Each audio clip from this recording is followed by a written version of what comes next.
கிறிஸ்துவுக்குள் அன்பார்ந்த சகோதர சகோதரிகளே, மீண்டும் இந்த கிழமையும் இந்த காணொளியின் மூலமாக, முகநூல் மூலமாக உங்களை சந்திப்பதில் நான் பெருமகிழ்ச்சி அடைகிறேன்.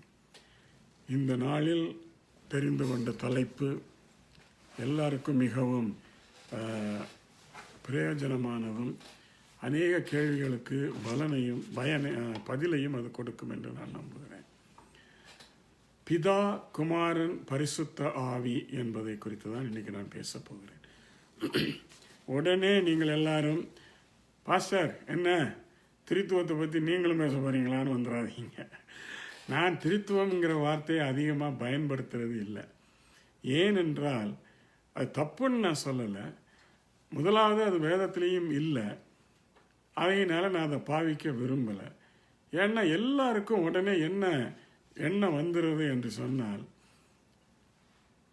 மூவர் ஒன்று, ஒன்றில் மூன்று, மூன்றில் ஒன்று, இப்படி பலவிதமான எண்ணங்களை அவர்கள் கொண்டு வந்துகிறார்கள். நம்ம இந்த உலகத்தில் பார்க்குற மாதிரி இது மேஜிக் இல்லை. மூவரும் மூன்று தனிப்பட்ட நபர்கள் என்று தெளிவாக வேதம் எங்களுக்கு போதிக்கிறது. இதில் குழம்ப வேண்டிய அவசியமும் இல்லை. யாரையும் குறித்து நம்ம யாருடைய இதையும் போயிட்டு கேட்டுக்கிட்டு நம்ம மாறிக்கொண்டிருக்கிற அவசியமும் தேவையில்லை. எல்லாமே கிளியராக இருக்குது. மூவரும் தனிப்பட்ட நபர்கள். அவர்கள் எப்படி தனிப்பட்ட நபர்கள், தனிப்பட்ட நபராக எப்படி அவர்கள் நடந்து கொண்டு இருக்கிறார்கள் என்பதைத்தான் இன்றைக்கு நாங்கள் சிந்திக்க போகிறோம். இதற்கிடையில் இன்னொரு பிரச்சனையும் இருக்குது. நான் சொல்ல நீங்கள் நினச்சிடக்கூடாது, ஓஹோ பாஸ்டர் என்ன யெகோவா விட்னஸோடு சேர்ந்துட்டார் போல இருக்குது, யெகோவா தேவன் என்று இவர் பேசுகிறாரு, இப்படி நீங்கள் நினச்சிடக்கூடாது. அதையும் நான் முதலாவதே உங்களுக்கு அறிவித்து விடுகிறேன். 100% நான் யெகோவா விட்னஸுக்கு ஆப்போசிட். இன்னும் சொல்லப்போனால் எதிரின்னு கூட சொல்லுவேன்.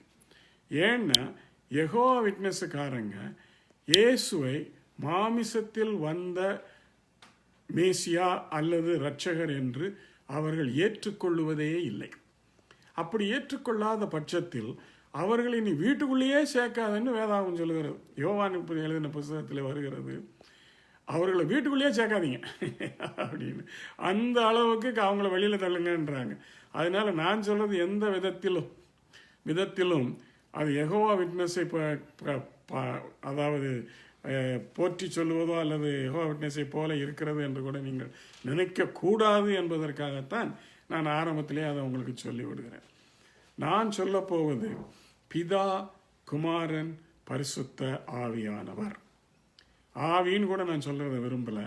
ஏன்னா ஆவின்னு சொன்னாலும் அது ஒரு அக்ரிணி ஆயிடுது.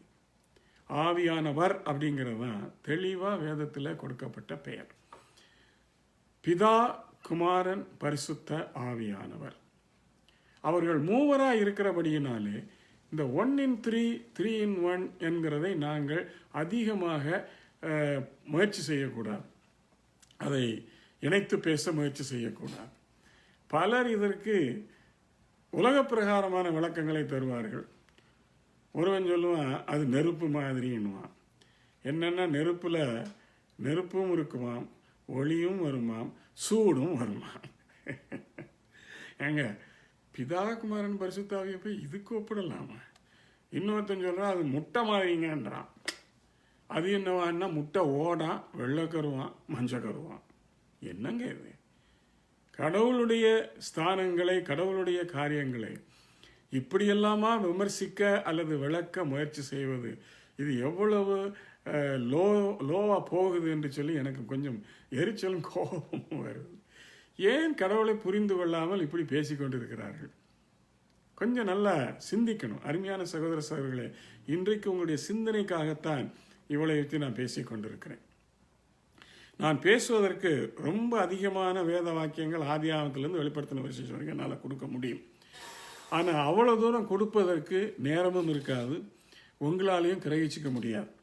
ஆகையினாலே இந்த நாளில் யோவான் எழுதின சுவிசேஷம் அதிகமாக 3 அதிகாரங்களை மட்டும் மையமாக வைத்து அதிலே எப்படி இந்த மூவரும் வெளிப்படுகிறார்கள் என்பதை மட்டும் உங்களுக்கு கற்றுத்தர நான் ஆசைப்படுகிறேன். வேத புஸ்தகம் வைத்திருப்பீர்களானால் யோவான் எழுதின சுவிசேஷம் 14ஆம் அதிகாரம், 16ஆம் அதிகாரம், 17ஆம் அதிகாரம். நான் ஏன் 15ஐ இதில் சேர்த்துக்கொள்ளவில்லை என்றால் அது ஒரு டிஃப்ரெண்ட் சப்ஜெக்ட். நானே திராட்சை செடி, நீங்கள் எல்லாரும் கிளைகள் என்கிற அதில் அதில் அந்த 15ஆம் அதிகாரம் போய் கொண்டிருக்கிறார். ஆனால் 14, 16, 17 பிதா, குமாரன், பரிசுத்த ஆவி என்பதை மிகவும் தெளிவாக விளக்குகிறது. இதில் எந்த விதமான குழப்பமும் யாருக்கும் வரக்கூடாது, வராது. நான் முடிந்த அளவிற்கு தெளிவாக உங்களுக்கு விளக்க நான் பிரயாசப்படுகிறேன். 14ஆம் அதிகாரத்திற்கு போவோம். அங்கே 2ஆம் வசனத்திலிருந்து ஆரம்பிப்போம். நான் என் பிதாவின் வீட்டில் அநேக வாசஸ்தலங்கள் உண்டு. அப்படி இல்லாதிருந்தால் நான் உங்களுக்கு சொல்லி இருப்பேன். ஒரு ஸ்தலத்தை ஆயத்தம் பண்ண போகிறேன் அப்படின்னு சொல்றார். என்னுடைய பிதாவின் வீடு என்று சொல்கிறார். இவர் அங்கே போறேன் என்று சொல்கிறார். சிலர் சொல்லுவாங்க God became man என்று சொல்லுவார்கள். God became manங்கிறது is a very wrong statement. It amounts to incarnation. Incarnationனா அதாவது பெரியவர் இப்படி அதாவது கடவுள் வந்து மனிதனாய் பிறப்பார் அப்படிங்கிற இந்த கான்செப்ட் வந்து ஹிந்துயிசம் கான்செப்ட். அவங்க தான் இன்கார்னேஷன், தேவன் மனிதனாக வருவார் என்று சொல்லுவார்கள். இது தேவன் மனிதனாக வருவது இல்லை. திரும்ப திரும்ப வேதத்தில் சொல்லப்பட்டிருக்கிறது, நான் என்னுடைய குமாரன், ஒரே பேரான குமாரனை நான் உங்களுக்கு அனுப்பி தருகிறேன் என்று சொல்கிறார். பிதா சொல்லுகிறார், என்னுடைய ஒரே பேரான குமாரனை உங்களுக்காக அனுப்புகிறேன். ஏங்க இப்படி சொல்லி போட்டு பிதாவே தான் மனுஷனா இந்த உலகத்தில் வந்தாரு அப்படின்னு ஆர்கியூ பண்றாங்க. இது என்னங்க இது? இது எல்லாமே இந்த சினிமாக்களில் வர்ற டபுள் ஆக்ஷன், ட்ரிபிள் ஆக்ஷனா? ஒன்றும் கிடையாது. பிதா தான் தேவன், இயேசு தான் பரிசுத்தாவியானவர் தான். இதில் எந்த விதமான மாற்றமும் கிடையாது. சரியா? நல்லா புரிஞ்சு கொள்ளுங்கள். அதைகளை நாங்கள் விளங்கிக் கொள்ள இப்பொழுது பிரயாசப்படுவோம். தயவு செய்து கொஞ்சம் பொறுமையாக விளக்கத்தை நல்லா கேளுங்க. பிதா என்றைக்குமே பரலோகத்தில் தான் இருப்பார். அவர் பரலோகத்தில் தன்னுடைய சிங்காசனத்தை விட்டு அவரால் இறங்கவும் முடியாது, எங்கும் போகவும் முடியாது. என்ன பிரதர் சொல்றது புரியுதா? He cannot empty his throne. ஏன்னா a danger is awaiting there. If he empties his throne, there is another guy waiting for it to occupy that throne. அதையே இந்த ஜனங்க இன்னும் புரியாம இருக்கிறாங்க. நிறைய பேர் இதை புரியாம இருக்கிறாங்க. Father, who is God, the sovereign only God, cannot at any point of time vacate his throne. If he vacates his throne, the whole kingdom is gone. Devil, the Satan, will go and sit there, and he will start commanding the whole universe. What will happen? Do you think that our God is so insane to do that? He will never ever vacate the throne by himself. தமிழில் அதை சொல்ல வேண்டுமானால், அவர் ஒரு காலம் தன்னுடைய சிங்காசனத்தை விட்டு இறங்க மாட்டார், எங்கும் போக மாட்டார். இயேசு எல்லாம் முடிந்த பிறகு, கடைசி கதை தான் வரப்போறேன், எல்லாம் முடிந்த பிறகு அவர் பரமேறினார். எங்க போயிருக்கிறார்? வலது பாரிசத்திலே உள்ள இன்னொரு சிங்காசனத்திலே வீற்றிருக்கிறார். He is sitting on another throne on the right side of God. இதை உடனே ஆவிக்குரிய விளக்கம் கொடுத்து அது ஒரு விதமான ஒப்பனையா பேசப்படுதுங்க. அப்படிலாம் இன்னும் 2 த்ரோன்லாம் பரலோகத்தில் கிடையாது. கொஞ்சம் நல்லா புரிஞ்சுக்கோங்க. பரலோகத்தில் 2 த்ரோன் மட்டும் இல்லை. எத்தனை த்ரோன் இருக்கு தெரியுமா? இவங்க 2 பேர் இருக்கிற த்ரோன் இருக்குது. அதுக்கு பிறகு 24 த்ரோன்ஸ் இருக்குது. அதுல 24 மூப்பர்கள் உட்கார்ந்து கொண்டு இருக்கிறாங்க. நிறைய த்ரோன் இருக்குதுங்க. நம்ம நினைக்கிற மாதிரி இல்லை. இதெல்லாம் வேதத்தில் தெளிவாக இருக்கு, நல்லா புரிஞ்சுக்கோங்க. புரியறதுக்காகத்தான் நான் இதை விளக்கமாக சொல்லி கொண்டிருக்கிறேன். நான் என் பிதாவினிடத்திற்கு போவேன், அவர் அங்கே நான் ஒரு ஸ்தலத்தை ஆயத்தப்படுத்தி வந்து உங்களை அழைத்து கொண்டு என் பிதாவினிடத்திற்கு போவேன். எனக்கு இதை விட எவ்வளவு தெளிவாக. அப்புறம் நம்மளையும் கூட்டிக்கிட்டு போய் பிதாவின் முன்னால் நிறுத்துவேன்னு சொல்லி போட்டு இவர் போய் அந்த சிங்காசனத்தில் உட்காந்துக்கிட்ட நான் தான் தேவன் சொல்ல முடியுமே? கொஞ்சம் யோசித்து பாருங்க. அதுவும் எப்படி நம்மளை கொண்டு போய் நிறுத்துவாரா? தன்னுடைய மனவாட்டியாய் கொண்டு போய் நிறுத்துவாரா? Father, I have brought my bride before you for your acceptance. Get us married. அப்படியா? அப்படிதாங்க பைபிள் சொல்லுது. பரலோகத்தில் திருமணம் நடக்க போகுது. இயேசு கிறிஸ்து தன்னுடைய மனவாட்டியை கொண்டு போய் இயேசு பிரசன்ட் பண்ண போறாரு. திருமணம் அங்கே நடக்க போகுது. இதையெல்லாம் வச்சுக்கிட்டு அவர் தான் இவர் தான் அவர், 3 1 1 3, என்னங்க இது? காமன் சென்ஸுங்க, சாதாரண பொது அறிவு. சரி, அது போகட்டும். 10ஆம் வசனத்தில் நான் பிதாவிலும் பிதா என்னிலும் இருக்கிறதை நீங்கள் விசுவாசிக்கிறதில்லை அப்படின்ட்டாரு.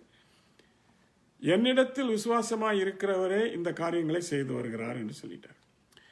நான் என் பிதாவினிடத்தில் போகிறபடியினால், 12ஆம் வசனம், ஒருவன் நான் செய்கிற காரியத்தையும் செய்வான், அதை விட பெரிய காரியத்தையும் செய்வானா. இதெல்லாம் அவங்க 2 பேரையும் ஒரு செப்பரேட் கேரக்டர்ஸை நமக்கு விளக்கம் தரல. யோசிங்க. அதுக்கு பிறகு என்ன சொல்றாரு 16ஆம் வசனத்தில்? இங்கே தான் இந்த மூவரனுடைய ஸ்தானங்கள் நமக்கு தெளிவாக கொண்டு வரப்படுகிறது. 16ஆம் வசனம் இவ்வாறாக சொல்கிறார், நான் என் பிதாவை, என் தகப்பனை, பிதாவாகிய தேவனை, ஒரே தேவனாகிய தேவனை, நான் அவருடைய குமாரன் என்கிற ஸ்தானத்தில் இருந்து அவரை வேண்டிக் கொள்ளுவேன். அப்பொழுது என்றென்றைக்கும் உங்களுடனே கூட இருக்கும்படிக்கு சத்திய ஆவியாகிய வேறொரு தேற்றரவாளனை உங்களுக்கு தந்தருளுவார். என்னங்க, பரலோகத்தில், இதெல்லாம் பூமியில் இல்லை, பரலோகத்தில் நடக்கிறது சொல்றாரு. நான் போன பிறகு நான் பிதாவை வேண்டிக் கொள்ளுவேன், அப்பொழுது அவர் பரிசுத்த ஆவியாகிய வேறொரு தேற்றரவாளனை உங்களுக்காக அனுப்புவார் என்று சொல்கிறார். அவர் பேர் என்ன? பரிசுத்த ஆவியானவர். இது ஹெவன்ல, அங்கே அந்த மூவரும் ஒன்று என்று சொல்லவில்லை. அங்க அவர் 3 பேரும் ஒன்றுன்னு சொல்லவே இல்லை, தனித்தனியா சொல்லி காட்டுறாரு. அப்புறம் இவர் போன உடனே பரிசுத்த ஆவியானவரை அனுப்பினார். அவர் பெந்தேகோஸ்தே என்னும் நாளிலே, இவர் ஏறி போன பிறகு 10 நாட்கள் கழித்து பெந்தேகோஸ்தே நாளிலே அவர் இறங்கினார் என்று சொல்லி நாம் பார்ப்போம். நாம் அது கொஞ்சம் பிறகு வருவோம். இப்போ 3 பேரும் இவர் அவரை வேண்டிக் கொள்றார். அப்புறம் இயேசு கிறிஸ்துவுக்கு இன்னொரு பெயர் இருக்கிறது. மனிதனுக்கும் தேவனுக்கும், அதாவது பிதாவாகிய தேவனுக்கும் இடையே ஒரே மத்தியஸ்தர் என்கிற பெயர், மீடியேட்டர். என்னங்க, there is a mediator between God and man. Otherwise man cannot approach God at all. We need a mediator. ரோமர்ல படிச்சு பார்த்தீங்கன்னா ஒப்புரவாகுதலின் ஊழியம் என்று சொல்லி பவுல் எழுதி கொண்டு போகிறார். அப்படின்னா என்ன அர்த்தம்? நம்மை தேவனோடு கூட திரும்பவும் ஒப்புரவாக்குகிறார். He is reconciling us with God. ஏங்க, ஞானஸ்நானம் பெறும் பொழுது நான் முதல்ல உங்களுக்கு விளக்கி சொல்லியிருக்கிறேன், கொடுக்கிறவர் ஒரு இருக்க வேண்டும், எடுக்கிறவர் ஒருவர் இருக்க வேண்டும். எந்த மீடியத்துக்குள்ளாக கொடுக்கிறோம் என்பது 3வது. ரட்சிப்பில் பரிசுத்த ஆவியானவர் நம்மை 3லையும் கேண்டிடேட் யாருன்னா நம்ம தான். 3லையும் நம்மை இயேசு கிறிஸ்துவினுடைய சரீரத்திற்குள் ஞான ஸ்நானம் கொடுக்கிறார் அப்படின்னு 1 கொரிந்தியர் 12:13 சொல்லுது. தண்ணீரின் ஞான ஸ்நானத்திலே போதகர் அல்லது ஊழியக்காரர். அவர் தான் இப்போ கொடுக்கிறவர். எடுக்கிறவங்க நாங்கள் தான். எங்களை தண்ணீருக்குள் மூழ்கி ஞானஸ்நானம் கொடுக்கிறார். மூன்றாவது பரிசுத்த ஆவியின் ஞானஸ்நானம். அதில் கொடுக்கிறவர் யார்? இந்த கொடுக்கிறவரும் எதற்குள்ளாக கொடுக்கிறவங்கிறதா மாறிக்கிட்டு போகுது. ஆனால் எடுக்கிறவங்க 3 பேரும் ஒன்று தான், நம்ம தான். பரிசுத்த ஆவியின் அபிஷேகத்தில் என்ன நடக்குது? கொடுக்கிறவர் இயேசு, எடுக்கிறவங்க நாங்கள். எதற்குள்ளாக நாங்கள் எடுக்கிறோம்? பரிசுத்த ஆவிக்குள்ளாக. ஏங்க இவ்வளவு மாறான வேறுபட்ட கேரக்டர்ஸாக அவங்க இருக்கும் பொழுது 3 ஒன்று தான், 1 3 3ல் 1 என்னங்க இது? சின்ன குழந்தைக்கு கூட இது தெரிய வேண்டாம். இதை பெரிய பெரிய பிரசங்கிமார்களெல்லாம் அடித்து விடுறாங்க. அப்படியே இதை கேட்டு எல்லாரும் குழம்பி வேற போகிறாங்க. இந்த 3 எப்படி வேறு வேறையாக இருந்தாலும் எப்படி செயல்படுகிறார்கள் என்பதை நான் கொஞ்சம் உங்களுக்கு விளக்கணுன்னா உங்களுக்கு இன்னும் கொஞ்சம் நல்லா புரிஞ்சும் நினைக்கிறேன். இதே 14ஆம் அதிகாரத்தில் 26ஆம் வசனத்தை பாருங்க.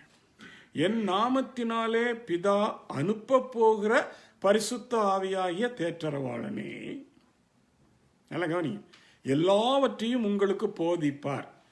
இப்போ எனக்கு ஒரே ஒரு கேள்வி உங்கள்கிட்ட வைக்கிறேன், நீங்கள் அதை சிந்திச்சு பாருங்க.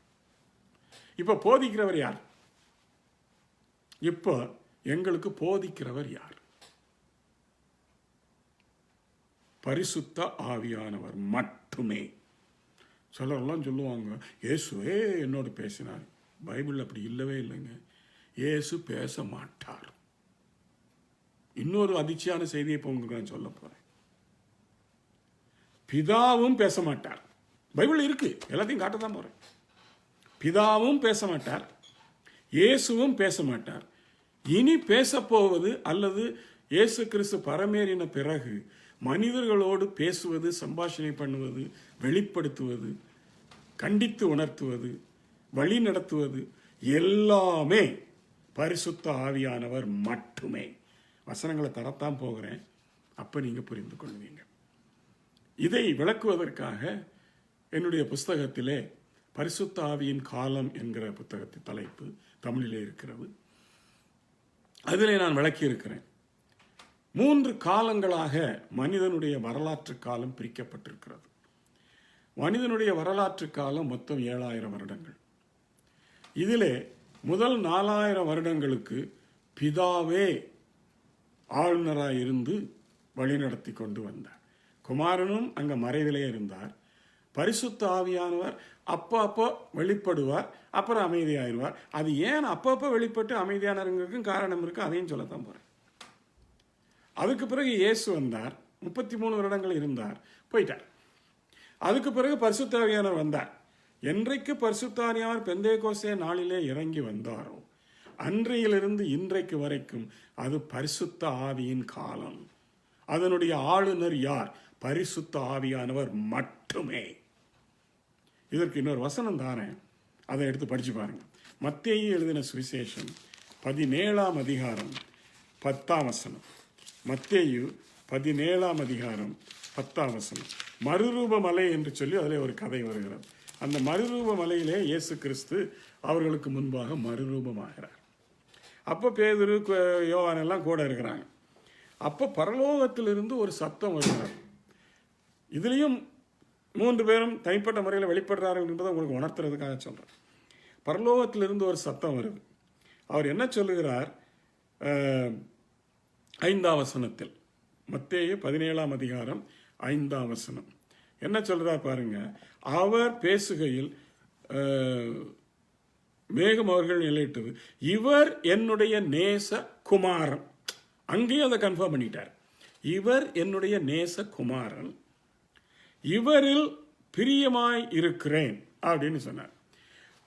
ஞானஸ்நானம் பெறும் பொழுது இதோட நிறுத்திக்கிட்டார் பிதாவானவர். இவர் என்னுடைய நேசகுமாரன், இவரில் பிரியமாய் இருக்கிறேன், அதோட நிறுத்திக்கிட்டார். ஆனா மறுரூபமலையில வந்து என்ன சொல்றாரு? இவரில் பிரியமாய் இருக்கிறேன், இவருக்கு செவி கொடுங்கள்னு சொல்லிட்டார். நான் சொல்றது புரியுதா?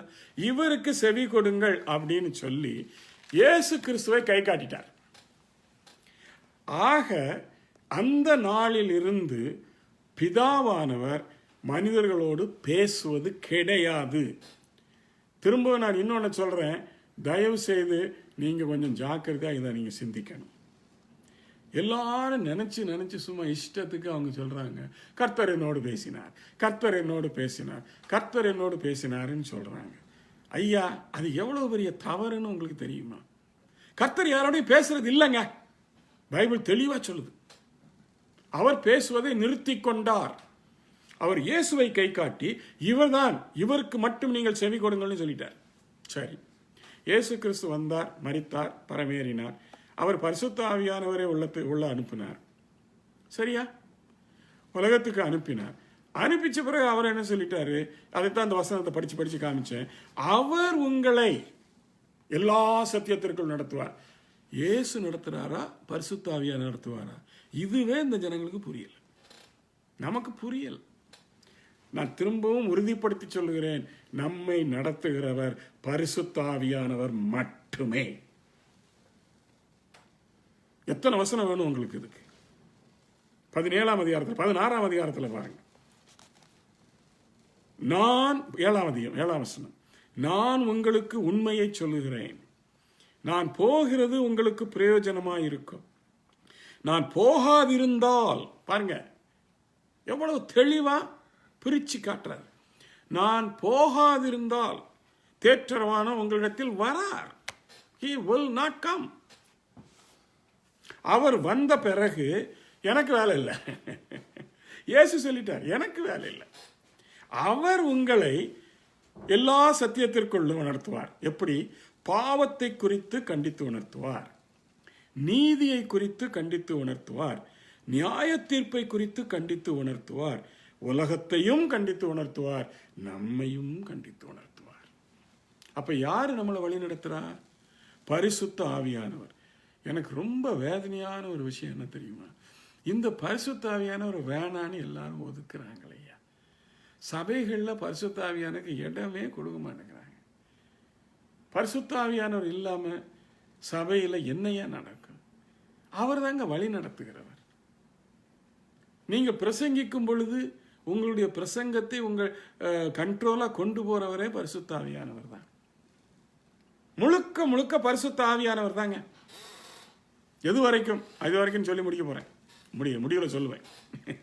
சத்திய ஆவியானவர் உங்களிடத்தில் வருவார், அவரே உங்களை நடத்துவார். 26ஆம் வசனம் பாருங்க, 15ஆம் அதிகாரம் 26ஆம் வசனம். பிதாவினிடத்திலிருந்து நான் உங்களுக்கு அனுப்ப போகிறவரும் பிதாவினிடத்திலிருந்து புறப்படுகிறவருமாகிய சத்திய ஆவியான தேற்றரவாளன் வரும் பொழுது என்னை குறித்து சாட்சி கொடுப்பார். பிதாவினிடத்திலிருந்து அவர் புறப்படுவார். அப்போ பெந்தேகோஸ்தே நாள் வரைக்கும் பரிசுத்த ஆவியானவர் எங்க இருந்தார்? பிதாவினிட சமூகத்தில், பரலோகத்தில் இருந்தார். அப்பப்போ கீழே வருவார். பரிசுத்த ஆவியானவருக்கு இன்னொரு ஒரு முக்கியமான வேலை ஒன்று இருக்கு. என்ன வேலைன்னா, he is the potential power. அவர் தான் வல்லமையின் ஊற்றானவர். God will not act. Who is acting on behalf of God? Holy Spirit. Hello. யார் உலகத்தில் தாவீதை அபிஷேகம் பண்ணும் பொழுது பரிசுத்த ஆவியானவர் அவர் மேல் வந்தார். சிம்சோனின் மேல் பரிசுத்த ஆவியானவர் வந்தார். தீர்க்கதரிசிகள் மேல் பரிசுத்த ஆவியானவர் வந்தார். ஆண்டவர் தான் பேசுறார். பட் அவருடைய சிந்தனையை அறிந்த பரிசுத்த ஆவியானவர் தான் தீர்க்கதரிசிகளின் மூலமாக மக்களோடு பேசுவார்.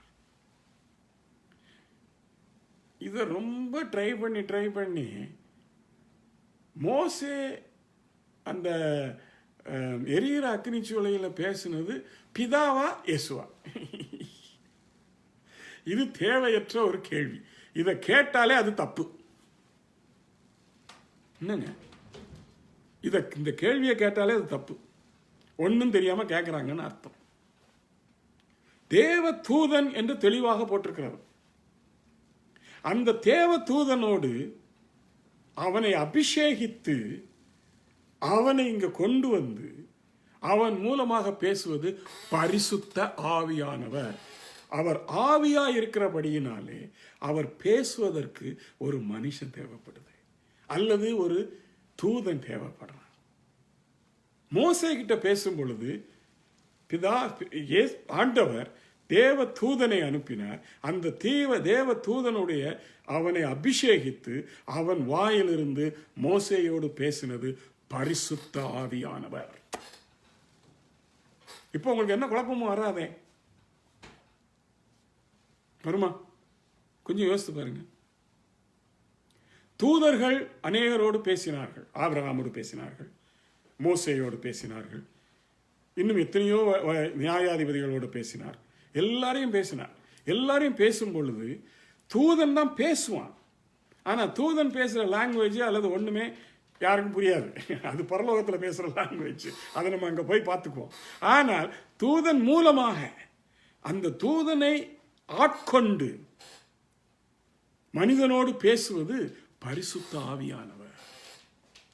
இதையெல்லாம் நீங்கள் அறிஞ்சிட்டீங்கன்னா, பெந்தேகோஸ்தே நாளில் அவங்க அபிஷேகம் பண்ணப்பட்டு அந்நிய பாஷையில் பேசினாங்க, தீர்க்க தரிசனம் சொன்னாங்கிறதெல்லாம் ஒரு குழப்பமும் கிடையாதுங்க. ஏன்னா he cannot be seen. The only person whom man can see is Jesus. இயேசு மட்டும்தான். Father cannot be seen. ஏன்? அவர் ஆவியாயிருக்கிறார். Holy Spirit cannot be seen. அவரும் ஆவியாயிருக்கிறார். மனித ரூபத்தில் தோன்றி இப்பொழுது மகிமையின் சரீரத்தை வைத்து அதிலே இருக்கிறவர் ஒரே ஒருவர், இயேசு. அதனால அவர் பேசலாம்.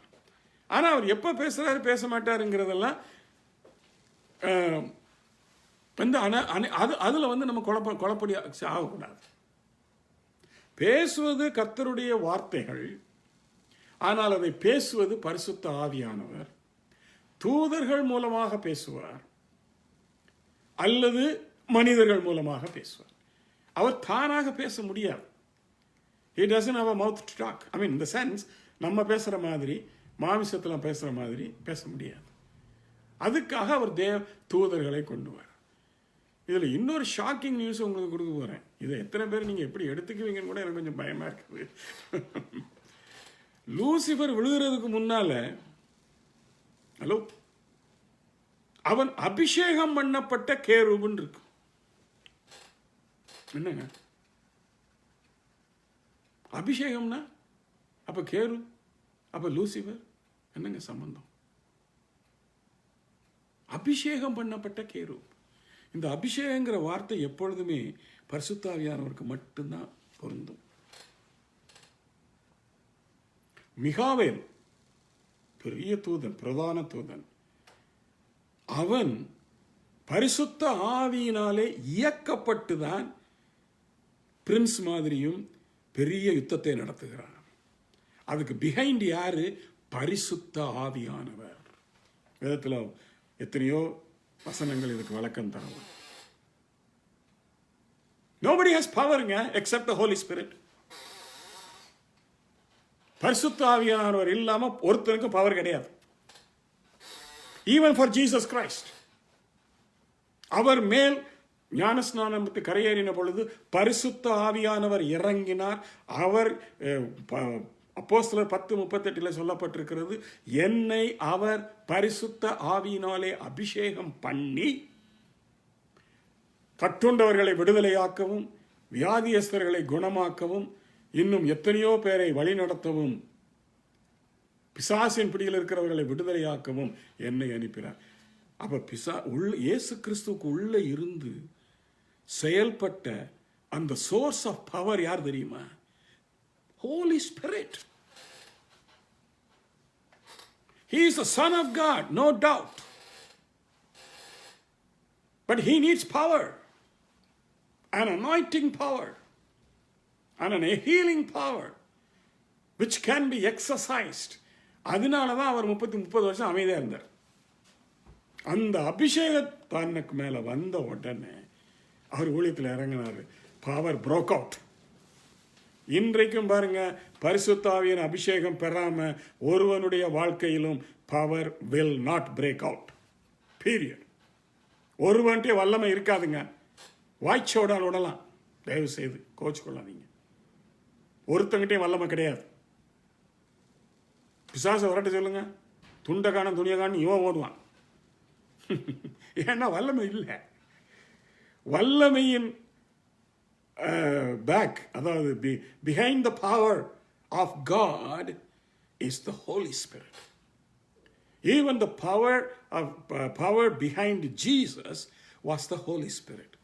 Holy Spirit is unseen character, cannot be seen. சில சமயங்களிலே மோசேயோடு கர்த்தர் முகமுகமாய் பேசினார் அப்படின்னு சொல்றாங்க. அப்படின்னு பைபிள் இருக்குது, நான் இல்லைன்னு சொல்றேன். பேசினார், முகத்தை காட்டல. பேசும் பொழுது sound only came. Voice only came. And that voice is the voice of the Holy Spirit. Even Moses did not see his face. ஒரு முறை ஆண்டவரே உம்மை பார்க்கட்டும் கெஞ்சினா. அப்போ ஆண்டவர் சொல்லிட்டாரு, என்னை பார்த்து உன்னால் உயிரோடு இருக்க முடியாது. You cannot live after you see me face to face. என்னை முகமுகமாக பார்த்து விட்டு நீ உயிரோடு இருக்க முடியாது. So I will not show my face. I will pass by you. என்னுடைய பின்பக்கத்தை மட்டும்தான் நீ பார்க்கலாம். உன்னை நான் கடந்து செல்லுவேன். என்னுடைய பக்கத்து முகமுகமாய் பேசினார் என்றுதான் இருக்குதே தவிர தன்னுடைய முகத்தை காண்பித்து அவனோடு பேசினார் என்கிறதுக்கு எந்த ஆதாரமும் பைபிளில் இல்லை, யாரோடையும் இல்லை. மோசே மட்டும் இல்லை, ஆபிரகாம் மட்டும் இல்லை, யாரோடையும் இல்லை. only voice. And that voice is who? Holy Spirit.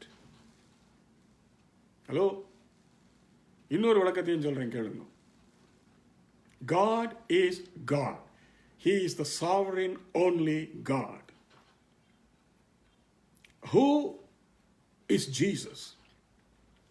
He was the Word of God. Hello? John 1:1. ஆதியிலே வார்த்தை இருந்தது, அந்த வார்த்தை தேவனிடத்தில் இருந்தது, தேவன் இடத்தில் இருந்தது. நல்லா கவனிங்க, அந்த வார்த்தை தேவனாய் இருந்தது. அந்த வார்த்தை பேசப்படாத வரைக்கும் இட்ஸ் அ டார்மெண்ட் வேர்ட், ஒரு பவரும் கிடையாது. That word has to be spoken. Hello,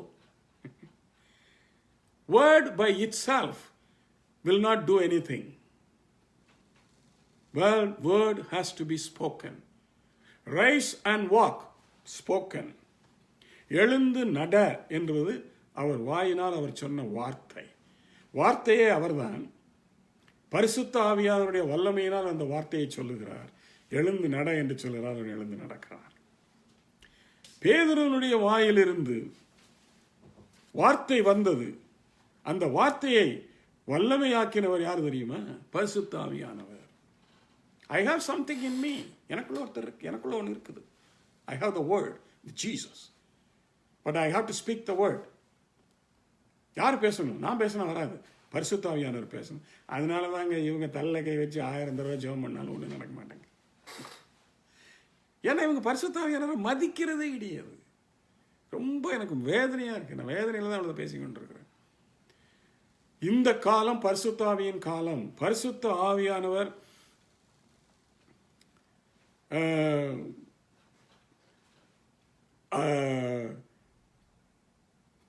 இல்லாமல் சபை ஜீரோ. அங்க ஒன்றும் இருக்காது, உயிரும் இருக்காது, எழுப்புதலும் இருக்காது. இதுல இன்னொரு சின்னதை சொல்றேன், வெடிக்காது பகுதி மாதிரி இருக்கும். எழுப்புதல் எழுப்புதல் எழுப்புதல் எழுப்புதல்னு பேசுவாங்க. அதுக்கு ஆங்கிலத்தில் சொன்னாதான் சரி. அந்த ரிவைவலிஸ்ட், ரிவைவல் வேணும். அப்போ அந்த ரிவைவல் லிஸ்ட் யாருன்னு தெரிஞ்சுக்க வேண்டாம்? போதும் வேற இல்லை, வெளியிலிருந்து வர்ற பிரசங்கியான ஊழியக்காரன். No, they are not revival list. அது தமிழை சொல்றதுக்கு எனக்கு அந்த சரியான வார்த்தை இல்லை. எழுப்புதலை கொண்டு வருகிறவர்கள் போதகரும் கிடையாது, மற்ற வெளியிலிருந்து வந்த பிரசங்கமான ஊழியரும் கிடையாது. Who is the revivalist? Again, the Holy Spirit. Without the Holy Spirit, you keep shouting from the rooftop or anywhere. எங்க இருந்தாலும் சத்தம் போட்டு சொல்லிக்கிட்டு எழுப்புதல் வரணும், எழுப்புதல் வரணும், எழுப்புதல் வந்தே ஆகணும். வராது ஐயா. ஹோலி ஸ்பிரிட்டை உள்ள விடு. அவர் தான் ரிவைவலிஸ்ட். ரிவைவலிஸ்ட் நீ உள்ள விடாம ரிவைவல் எங்க இருந்து வரும்? கொஞ்சம் சிந்திங்க. The source of revival is the Holy Spirit. உதாரணமா அப்போஸ்தலர் 2ஆம் அதிகாரம். எழுந்தாம் பீட்டர் அபிஷேகப்பட்ட உடனே பேசினா 3000 பேருக்கு 3000 பேர் மனதில் குத்தப்பட்டவர்களாய் ரட்சிக்கப்பட்டார்கள். அடுத்தது 4ஆம் அதிகாரத்தில் 5000 பேர் ரட்சிக்கப்பட்டாங்க. கொர்நேலியு வீட்டுக்கு போனா பேசினா அனாயிண்டட் வேர்ட், பரிசுத்த ஆவியானவர் பேசுறார். பைபிள் இன்னொரு வார்த்தை இருக்கு, இதெல்லாம் ஊழியக்காரங்களுக்கு தெரியுமா தெரியாதுன்னு எனக்கு ஒரு டவுட்டு. நான் அல்ல, எனக்குள் இருக்கிற ஆவியானவரே பேசுகிறாருன்னு வேதத்தில் ஒரு வசனம் இருக்கு. அநேக இடங்களில் நான் ஊழியத்துக்கு போகும்போது இந்த வசனத்தை சொல்லிட்டு அதுக்கு பிறகு தான் நான் பேசுவேன். I am not preaching, but the Spirit of God who is in me is preaching. Bible இருக்குங்க. அப்படி சொன்னா அடி என்ன ரிவைவல் வரும் தெரியுமா? எத்தனை பேருக்கு மனமடைஞ்சு ரட்சிக்கப்படுவாங்க தெரியுமா? Simple. allow the spirit of God to speak. அதை விட்டு போட்டு சும்மா நம்ம இப்படியா அப்படியா அப்படி இப்படின்னு பேசிக்கிட்டு இருக்கிறல ஒரு பிரயோஜனமாங்க. Without the revivalist revival will not come. The revival came on the day of Pentecost because of the revivalist came down. The whole of Acts of the Apostles is full of revival because it was not to be called as Acts of the Apostles, it's to be called as the Acts of the Holy Spirit. நான் அப்படிதான் சொல்லுவேன். நான் அநேக இடத்துல சொல்லியிருக்கேன், பாருங்க, அப்போஸ்தலர் நடவடிக்கைகளை தயவு செய்து அப்போஸ்தலர் நடவடிக்கைன்னு சொல்லாதீங்க. அவங்க ஒன்றும் கிடையாது, நம்மளை மாதிரி மனுஷங்க. ஆனால் அப்போஸ்தலர் நடவடிக்கைகளை கிரியைகளை நடத்தினா முழுவதுமே பரிசுத்த ஆவியானவர். அதனால it should be better named as acts of the Holy Spirit. பரிசுத்த ஆவியானவர் நடவடிக்கைகள்னு போட்டிருந்தா இன்னும் நல்லா இருந்திருக்கும். எனக்கு அப்படி தோணுது. ஏன்னா அதை நடவடிச்சது பண்ண எல்லாமே இதுதான் பரிசுத்த ஆவியானவர் தான். அவர் இயேசு கிறிஸ்துவனுடைய ரகசிய வருகைக்கு முன்னால எடுத்துக்கொள்ளப்படுவார். பூமியை விட்டு அவர் இன்னும் போகலை, இங்கே தான் இருக்கிறார். ஆனால் நம்ம தான் நம்ம வாழ்க்கையை விட்டும், நம்முடைய இருதயத்தை விட்டும், நம்முடைய சபையை விட்டும், நம்முடைய குடும்பத்தை விட்டும் அவர் வெளியே அனுப்பிச்சிட்டோம். பாவம், அவர் வெளியில் நின்று என்னடா பண்ணுறோம். இதுக்கும் வசனம் வேணுமா? தரேன். 17ஆம் அதிகாரத்துக்கு வாங்க. யோவான் 17ஆம் அதிகாரத்தில்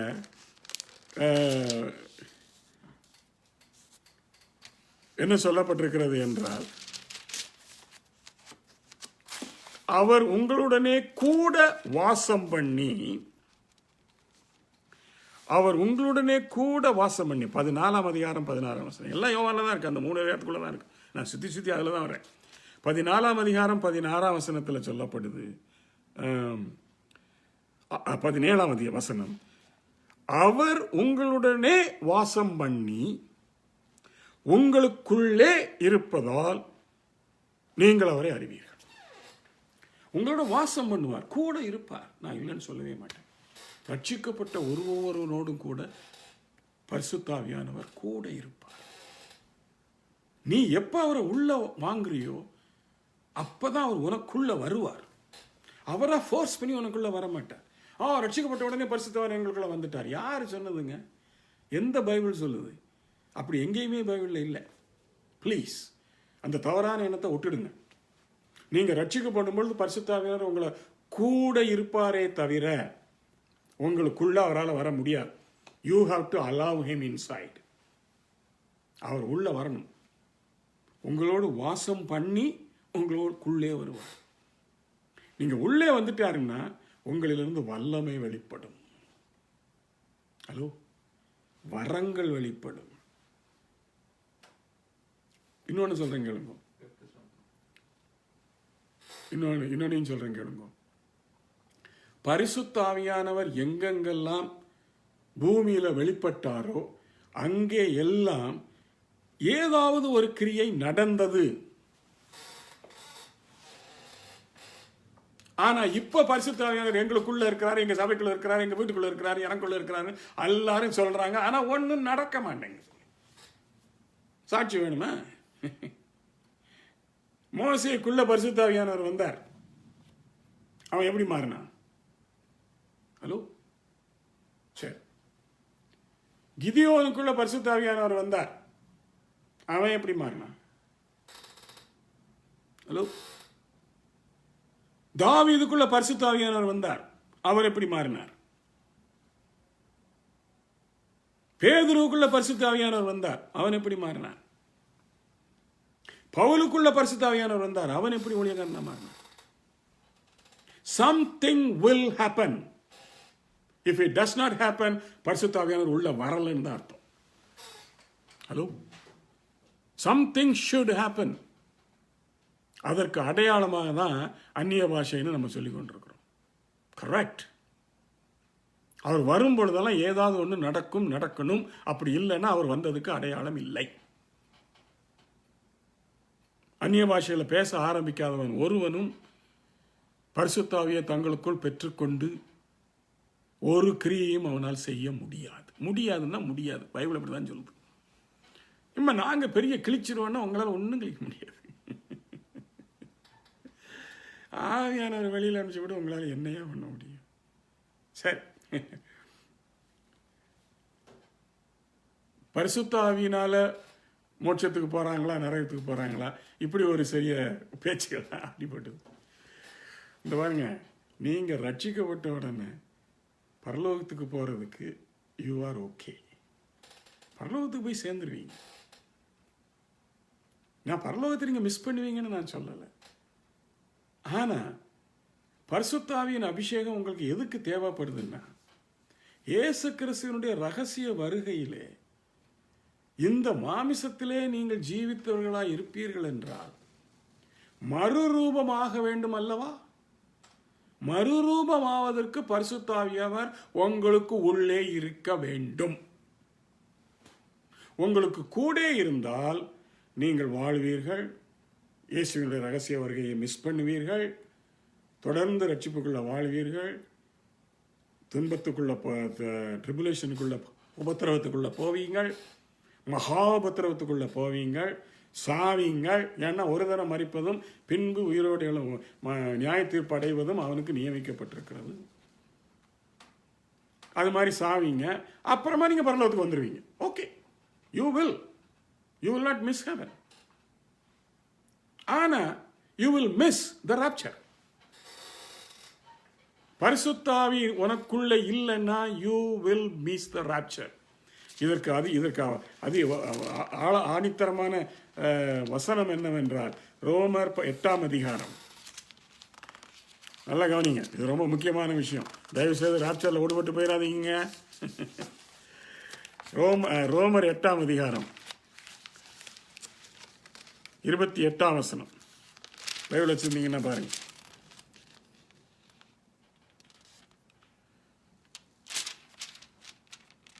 ரோமர் 8ஆம் அதிகாரம் 11ஆம் வசனம். மன்னிக்கும், ரோமர் 8:11 வாசிக்கிறேன். அன்றியும் இயேசுவை, நல்லா கவனிங்க, இயேசுவை மரித்தோரிலிருந்து எழுப்பினவருடைய ஆவி. அப்ப மரித்தோரிலிருந்து எழுப்பினவருடைய ஆவி என்னது? யாரு? இயேசுவையே மரித்தோரிலிருந்து எழுப்புவதற்கு பரிசுத்த ஆவியானவர் உதவி தேவைப்பட்டது வேதம் சொல்லுகிறது. இது ஒரு இடத்துல இல்லை, 2-3 இடத்துல இருக்கு. இயேசுவை மரித்தோரிலிருந்து எழுப்பினவருடைய ஆவி உங்களில் வாசமாயிருந்தால், கிறிஸ்துவை மரித்தோரிலிருந்து எழுப்பினவர் யாரு? ஆவியானவர். உங்களுடைய ஆவியானவர் உங்களில் வாசமாயிருக்கிற, நல்லா கவனிங்க, உங்க கூட இல்ல, உங்களில், கவனிங்க நல்லா, உங்களில் வாசமாயிருக்கிற தம்முடைய ஆவியினாலே சாவுக்கு ஏதுவான உங்கள் சரீரங்களையும் உயிர்ப்பிப்பார். மேஜிக் இல்லைங்க. பரிசுத்த ஆவியானவர் உங்களுக்குள் வாசம் பண்ணுவாரானால், இயேசு வரும் பொழுது இந்த சரீரம் டங்குன்னு மறைஞ்சிரும், உடனே மறுரூபமாகும். இது மேஜிக் கிடையாது, பரிசுத்த ஆவியானவருடைய வேலை. மாறுவார், அவரை மாத்திடுவார், உங்களுக்கு மகிமையின் சரீரத்தை கொடுப்பார், பறந்து போயிடுவீங்க. இதுக்கு நிறைய வசனம் இருக்குங்க. ஏங்க ராப்சரை மிக்ஸ் பண்ண போறீங்களா? நல்லா சிந்திச்சு பாருங்க. இல்லை, கடைசியாக ஒரு கேள்வி கேட்குறேன். பரிசுத்தாவியை நீங்கள் பெற்றுக்கொண்டா உங்களுக்கு என்னங்க நஷ்டம்? அந்நிய பாஷெல்லாம் எங்களுக்கு வராது, அந்நிய பாஷை பேசுகிறவங்களாம் ரொம்ப மோசம், அதனால எங்களுக்கெல்லாம் வேணாம். இந்த பாருங்க, மீனை கேட்டால் பாம்பை கொடுக்க மாட்டார், முட்டையை கேட்டால் கல்லை கேட்டால் முட்டையை கொடுக்க மாட்டார், மீனை கேட்டால் பாம்பை கொடுக்க மாட்டார். நீ பரிசுத்தாவியை கேட்டீங்கன்னா பரிசுத்தாவியை மட்டும்தான் தருவார். லூக்கா 16ஆம் அதிகாரத்தை எடுத்து படிச்சு பாருங்க, 11லிருந்து 13 வரைக்கும்.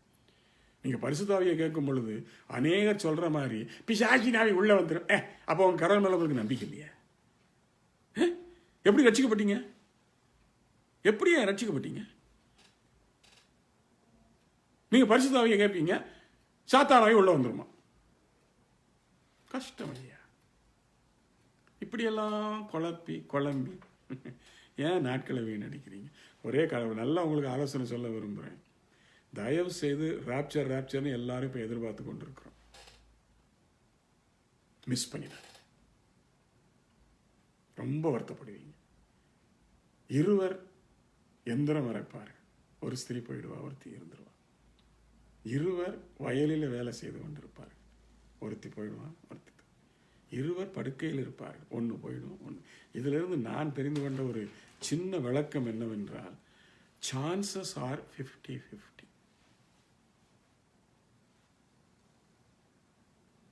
ரொம்ப வேதனையா இல்லை?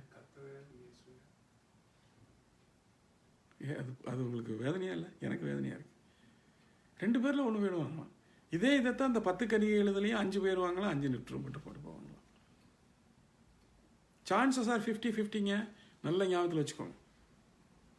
சரி, இப்போ கடைசியா இந்த ஒரு ஆர்கியூமெண்ட். கர்த்தர்னு சொல்றாங்க. அது யாரை குறிக்குது? தேவன் என்று சொல்றாங்க. அது யாரை குறிக்குது?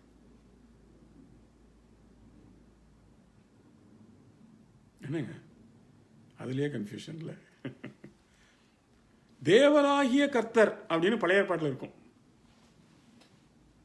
பழைய ஏற்பாடு முழுவதிலுமே அப்படிதான் இருக்கும். தேவனாகிய கர்த்தர். அது தமிழில் தான், வேற வார்த்தை இல்லை, அதனால அப்படி விட்டுட்டாங்க. மற்ற லாங்குவேஜ்லாம் இங்கிலீஷ்லாம் என்னன்னா அதுக்கு கேபிட்டல் எல் போட்டிருக்கும். தேவனாகிய கர்த்தர். அவருக்கும் கர்த்தருங்கிற பேர் உண்டு. ஆனால் அதுக்கு முன்னால அவருக்கு அடைமொழியாக தேவனாகிய கர்த்தர் அப்படிங்கிற பேர் உண்டு. அப்ப இயேசு யார்? இயேசுவுக்கும் கர்த்தர் என்ற பெயர் உண்டு. குமாரனாகிய கர்த்தர், லார்ட் ஸ்மால் எல். மேய்ப்பர்னு வரும்போது பிதாவானவரையும் குறிக்கும். எல்லாம் அப்படிதான். கர்த்தருங்கிறது பிதாவானவரையும் குறிக்கும், இயேசுவையும் குறிக்கும். தேவன் என்கிறது பிதாவை மட்டும்தான் குறிக்கும். மேய்ப்பன் என்ற சொல் பிதாவையும் குறிக்கும், இயேசுவையும் குறிக்கும். பழைய ஏற்பாட்டின் காலத்தில் பிதாதான் மேய்ப்பர். கர்த்தரின் மேய்ப்பராய் இருக்கிறார் என்று 23ஆம் சங்கீதத்தை அநேகர் பாடமாக கூட ஆக்கியிருப்பீங்க. ஆனால் இந்த காலத்தில் இருக்கிற பொடியன்கள்ட்டையோ இந்த சண்டே ஸ்கூல் போகிறவங்களோட பிள்ளைங்கள்ட்டையோ கேட்டால் 23ஆம் அதெல்லாம் எங்களுக்கு தெரியும். 23ஆம் சங்கீதம் படிக்காமல் ஒரு சண்டே ஸ்கூலில் என்ன இந்த பிள்ளைங்கள்லாம் பண்ணுறாங்க எனக்கு புரியல. அதில் வர்ற முதல் வார்த்தை என்ன? கர்த்தர் என் மேய்ப்பராக இருக்கிறார். இதில் கர்த்தர் யார்? தேவனாகிய கர்த்தர். இதை தாவீது பல இடங்களில் அதை விளக்கி இருக்கிறார். இயேசு புதிய ஏற்பாட்டில் வந்த பிறகு தன்னைத்தானே நானே நல்ல மேய்ப்பன் என்று அறிமுகப்படுத்தின பிறகு அவர் மேய்ப்பராயிட்டார். அவர் ஒரு ஸ்டேஜ் பை ஸ்டேஜா நல்ல மேய்ப்பர், பிரதான மேய்ப்பர், முதன்மையான மேய்ப்பர், கிரேட் ஷெப்பர்ட் அப்படின்னு படிப்படியாக போயிட்டார். ஆனால் தேவனாகிய கர்த்தர் எப்பொழுதுமே கிரேட் ஷெப்பர்ட் தான். அவர் யாரையெல்லாம் வழி நடத்துகிறாரோ அவரெல்லாம் வழி நடத்துவார். 23ஆம் சங்கீதம் முழுவதையும் அவன் பிதாவாகிய தேவனாகிய கர்த்தரை குறித்து மட்டுமே பாடினான். அதே வேளையில் 22ஆம் சங்கீதமும் 24ஆம் சங்கீதமும் இயேசு கிறிஸ்துவை பற்றினது. இது நடுவில் வர்றதுனால இதையும் இயேசு கிறிஸ்துவை பற்றினது. எடுத்துக்கோங்க, தப்பு இல்லை. ஆனா நீங்க மேய்ப்பன், இப்போதைக்கு நம்முடைய மேய்ப்பன் இயேசு. ஆனா தாவீதின் காலத்துல அவனுடைய மேய்ப்பன் கர்த்தராகிய தேவனாகிய கர்த்தர். கடைசியா ஒன்று சொல்லி முடிக்கிறான். தயவு செய்து யாராவது கர்த்தர் பேசினார்னு சொன்னா வேதத்தில் அதில் இடம் இல்லைங்க. ஏன்னா கர்த்தர் இப்பொழுது பேசுவது இல்லை. மலியா தீர்க்கதரிசி மூலமாக கர்த்தர் பேசினதோடு தீர்க்கதரிசிகளையும் அவர் பயன்படுத்தவில்லை. எபிரேயர் 1 அதிகாரம் 4 வசனத்திலே அந்த வசனம் இதற்கு நமக்கு தெளிவான விளக்கம் தருகிறது. எபிரேயர் 1:4 படிக்கிறீங்க. 1:3 இவர் அவருடைய மகிமையின் பிரகாசமும், யாரு? இயேசு. அவருடைய மகிமையின் பிரகாசமும் அவருடைய தன்மையின் சொற்சுரூபமும். அதுக்கு இன்ட்ரின்சிக் அப்படிங்கிற வார்த்தையை யூஸ் பண்ணியிருக்கிறாங்க. இன்ட்ரின்சிக் அப்படின்னா டிட்டோன்னு அர்த்தம். பிதாவை போலவே குமாரன். அது உண்மைதானுங்க. சும்மா நம்ம புழக்கத்தில் என்னெல்லாம் சொல்கிறோம், தாயை போல பிள்ளை அப்படின்றோம், தகப்பனை போலையே உரிச்சு வச்சு பத்துருக்கிறான் மாதிரி. ஏச்சு தகப்பனை உரிச்சு வச்சு பத்துட்டார்ல, பறந்துட்டார். என்னங்க நான் சொல்றது அர்த்தமாகுங்க? தப்பு என்னங்க? சரி, அதோட அவர் என்னத்தை சொல்றாரு பாருங்க. சர்வத்தையும் தம்முடைய வல்லமையுள்ள வசனத்தினாலே தாங்குகிறவராய். அந்த வசனம்னு இருக்கு பாருங்க, அது இயேசு. ஏன்னா வார்த்தை அங்க வந்துருது. நாம் தம்மாலே தாமே நம்முடைய பாவங்களை நீக்கும் சுத்திகரிப்பை உண்டு பண்ணி உன்னதத்தில் உள்ள மகத்துவமானவருடைய வலது பாரிசத்திலே உட்கார்ந்தார். அதுக்கு முந்தின வசனம் என்ன சொல்லுது? அதான் இப்ப நான் சொல்ல வந்த முக்கியமான வசனம். பூர்வ காலங்களில், ஒன்னிலிருந்தே படிப்போம். பூர்வ காலங்களில் பங்கு பங்காகவும் வகை வகையாகவும் தீர்க்கதரிசிகள் மூலமாய் பிதாக்களுக்கு திருவுளம் பற்றின தேவன். கரெக்ட். 4000 வருஷம் பிதா தீர்க்கதரிசிகளின் மூலமாக ஜனங்களுக்கு திருவுளம் பற்றினார். ஆனால் இந்த கடைசி நாட்களில் குமாரன் மூலமாய், நான் சொல்லல, மறுரூப மலையில கையை காட்டிட்டார். இனி அவர் தான் பேசுவார். அவருக்கு செவி கொடு, நான் பேச மாட்டேன் அப்படின்னு அவரே அமைதியாயிட்டாருங்க. இவங்க என்னமோ கர்த்தர் பேசினார். எதாவது இவங்க உதாரணமாக சொல்றாங்க, தீர்க்கதரிசிகளுக்கு கர்த்தருடைய வார்த்தை உண்டாகி. அது முடிஞ்சு போச்சுங்க. அது 4000 வருஷத்தோட முடிஞ்சு போச்சு. கர்த்தர் இப்போ தேவனாகிய கர்த்தர், தப்பா நினைச்சுக்காதீங்க, தேவனாகிய கர்த்தர் பேசுவது இல்லை. ஸ்டாப். அதனால எவனாவது இப்ப கர்த்தர் பேசினார்னு சொன்னா அடுத்த கேள்வி கேட்பேன், எந்த கர்த்தர் பேசினார்? அவர் பேசுறது இல்லை. குமாரன் பேசுவார். இப்பொழுது என்ன செய்தாராம்? மூலமாய் திருவுளம் பற்றின தேவன் இந்த கடைசி நாட்களில் குமாரன் மூலமாய் நமக்கு திருவுளம் பற்றினார். Chapter closed. பிதாவின் கால 4000 வருஷத்தோட அது க்ளோஸ்டு. அவருடைய குமாரனின் மூலமாய் நமக்கு திருவுளம் பற்றினார். இப்ப பேசுறது யார் மூலமா தான் அப்படியே பிதா பேசணும்னு நினைச்சா கூட இயேசுவின் மூலமா தான் பேசுவார். தானா பேச மாட்டார். இயேசுவின் மூலமா பேசுவார் நம்ம சொல்லும் பொழுது அவர் பரிசுத்தாவின் மூலமா தான் பேசுவார். ஏன்னா பரிசுத்தாவியனை இந்த உலகத்தில் அனுப்பிச்சிருக்கிறார். நம்மளை வழி நடத்துவதற்கு, நம்மளை கண்டித்து உணர்த்துவதற்கு, பாவம் செய்யாதரான்னு தடுக்கிறதுக்கு, எல்லாத்துக்குமே பரிசுத்தாவியானவரை நமக்கு அவர் கொடுத்திருக்கிறாருங்க. அவரை பார்க்க முடியாது, ஏன்னா அவர் ஆவியானவர். ஆனா அவரால் பேச முடியும் நம்மை கொண்டு. அதற்கு நாங்கள் பாத்திரவான்களாய் மாற வேண்டும். இப்ப பேசுறது ஆவியானவர் மட்டும்தான். இதற்கு மிஞ்சினது வேதத்திற்கு புறம்பானது. I never use in my preaching or anywhere, God told me. அந்த வார்த்தையை நான் பயன்படுத்தவே மாட்டேன். The Spirit of God told me அப்படின்னு சொல்லு. கர்த்தருடைய ஆவியானவர் என்னோட பேசினார். அவர் எனக்கு ரிவீல் பண்ணினார் அப்படின்னா எனக்கு வரும். God spoke to meங்கிற வார்த்தை தயவு செய்து யாரும் பாவிக்காதீங்க, தப்பு. பைபிள் பிரகாரமா முழுக்க தப்பு. ஏதாவது உங்களுக்கு இன்னும் இதில் விளக்கம் தேவைப்பட்டால் கொஸ்டின் அல்லது கேள்விகளை இதுக்கு பின்னால் ஃபேஸ்புக்லேயே நீங்கள் டைப் பண்ணி விடுங்க. அடுத்த வாரம் அந்த கேள்விகளுக்கு நான் விளக்கம் தர ஆசையாக இருக்கிறேன். விளக்கம் கண்டிப்பாக தருவேன். உங்களுக்கு ஏதாவது கேள்விகள் வரும், கண்டிப்பாக வரும். என்னடா இன்னைக்கு பாஸ்டர் ஒரு விதமாக பேசி போட்டார், கர்த்தர் சொன்னார் கர்த்தர் சொன்னார்னு லெஃப்ட் ரைட் அண்ட் சென்டர் எங்கள் காதில் ஒழுகுதே பாஸ்டர். ஒழுத்தான் செய்யும், ஆனால் உண்மையிலே கர்த்தர் அவர்கிட்ட பேசுறது இல்லை. நான் தான் அடுத்த கேள்வி கேட்பேன், எந்த கர்த்தர் பேசினார்? தேவனாகிய கர்த்தரா, இல்லை இயேசுவா, இல்லை பரிசுத்த ஆவியானவரா? அதுவே அவங்களுக்கு தெரியாது. அப்புறம் தெரியாம கர்த்தர் பேசினான்னு எப்படி சொல்ற? அதோட நம்ம ஜாக்கிரதையா இருக்கணுங்க. So be very careful. அதுக்கு பிறகு இயேசு மட்டும்தான் பேசினார். வெளிப்படுத்தின விசேஷம் முழுவதையும் இயேசு மட்டுமே யோவானுக்கு வெளிப்படுத்தி அந்த புத்தகத்தை எழுத வைத்தார். கர்த்தருக்கு அதுக்கு சம்பந்தமே கிடையாது. எங்கேயாவது அந்த வெளிப்படுத்தின விஷயத்துல 22 அதிகாரம் இருக்கு. கர்த்தர் பேசினார்னு எங்கேயாவது இருக்கா? எங்கேயாவது இருக்கா? சொல்லுங்க, நீங்க எனக்கு காட்டிதாங்க. வெளிப்படுத்தின விசேஷம் முழுவதையும் யோவான் என்கிற அப்போஸ்தலன் மூலமாக, அவன் இப்ப தீர்க்கதரிசின்னு கூட நம்ம வச்சுக்கொள்ளலாம். ஏன்னா அவன் அப்போ அபிஷேகம் பெற்றான், பரிசுத்தாவினர் அவனோட இருந்தான். அவனுக்கு வெளிப்படுத்தி அதை ஜீசஸ் கிரைஸ்ட் செய்தார். அவன் ஆவியினால அதை எழுதினான். மோசே எழுதின மாதிரி. மோசே பிரமாணங்களை எழுதும் 5 ஆகமங்களை எழுதும் பொழுது பரிசுத்தாவியானவர் அவனுக்கு உதவி செய்தார், ஞாபகப்படுத்தினார்.